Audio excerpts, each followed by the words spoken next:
We have had some technical problems. Are you ready to go? I'm ready to go. Ready? Hit it! 5, 4, 3, 2, 1. Hi, welcome in. I appreciate you click and play. Today we're going to talk about something that's 30 years old. It is something that I'm known for around Southwest Michigan. It's a promotion that I did at WRKR Radio in Kalamazoo, Michigan, actually in the spring of 1991, but it all started in the fall of 1990. I was the sports guy in the morning show, and we had a little bet on the air. Off the cuff, I predicted that Cecil Fielder of the Detroit Tigers was going to win the MVP award. He had a great year in 1990, hit 51 homers. I think he had 11 intentional walks that season. Well, Cecil did not win. Ricky Henderson won, and that's a whole nother story. So even though Cecil didn't win, they had a press conference with Cecil at Tiger Stadium, and I thought, I better go.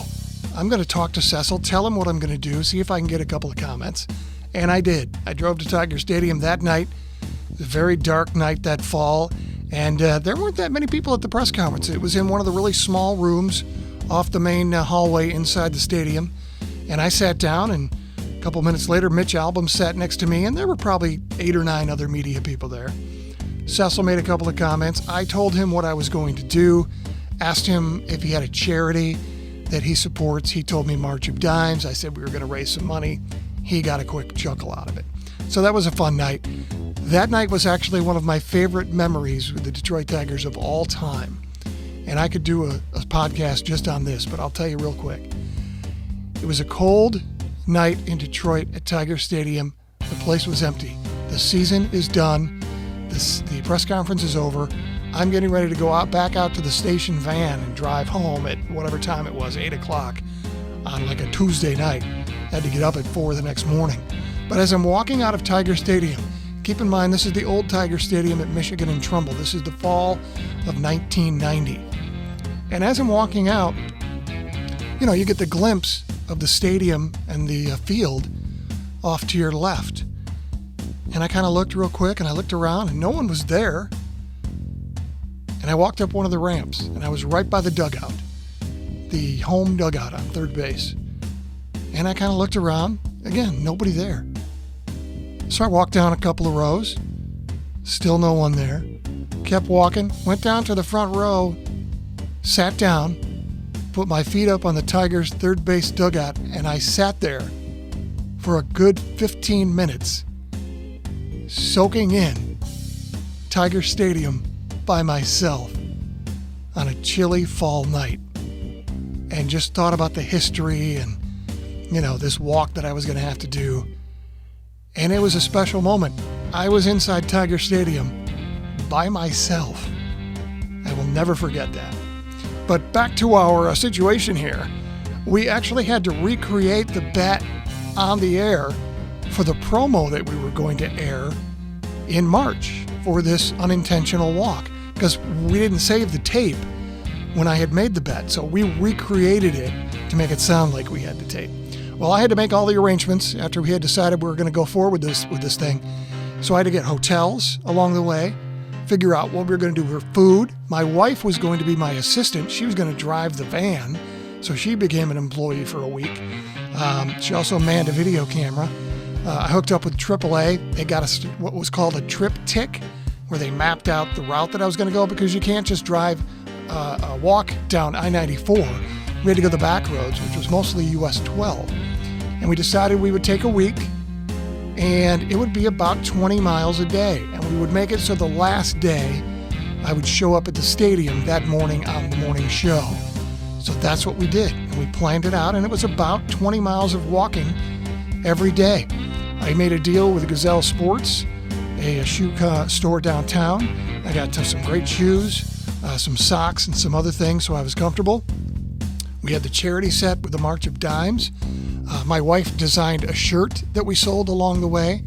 While I was gone from the morning show, people came in and filled in for me and did sports. I know Lynn Emons, who was from Channel 3 at the time, Mike Miller, the Kalamazoo Wings play-by-play guy, John Koch, who was at Channel 3, and Al Moldy, who was Western Michigan University's football coach, all filled in for me on sports.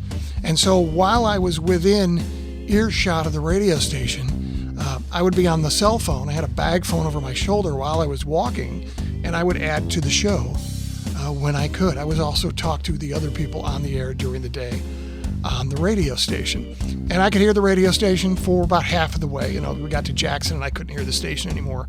I would just have to call into the station at certain times.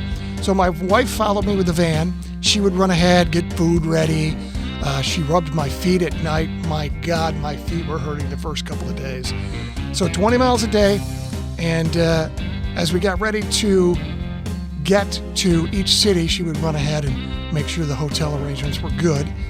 I also had to make arrangements to go into the locker room on opening day. Keep in mind, we were going to arrive on opening day for the Tigers, and that's a big day in Detroit. So I had hooked up with the PR guy, and I said, listen, here's what I'm doing.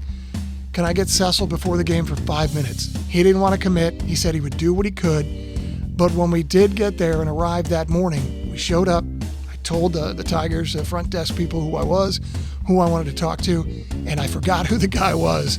I wish I could give him kudos, but they made it happen. I was standing in the locker room with Cecil Fielder on opening day before the game, and we did a quick interview and a quick photo, and we left. Also part of that opening day, I was on the radio in Detroit with Ken Calvert and Lynn Woodson on WRIF in Detroit, in their Winnebago, for a half hour. That was my only major market radio appearance. So it's one of those things that I'm known for, the unintentional walk. It was my my big promotion, the first big one. And I'd only been on the morning show not even a year yet.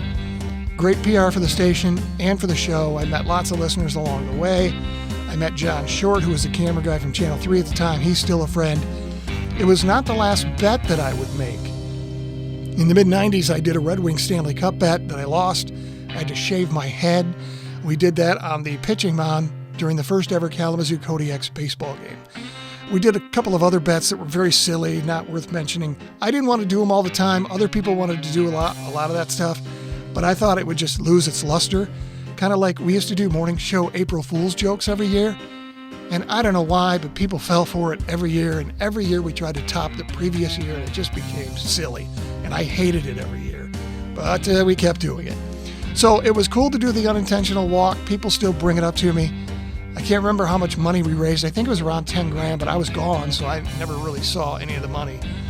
So it's not anything that I really remember. I'm going to be making a video about this soon. I have some videos, some photos, some audio, and I'm going to put together a little video presentation because it's the 30th anniversary of the unintentional walk this spring. So if you want to see that, run over to my YouTube channel, search me, find me, and subscribe to my YouTube channel, and we'll have that out in the next few weeks. I appreciate you listening. Thank you so much. We'll see you next time.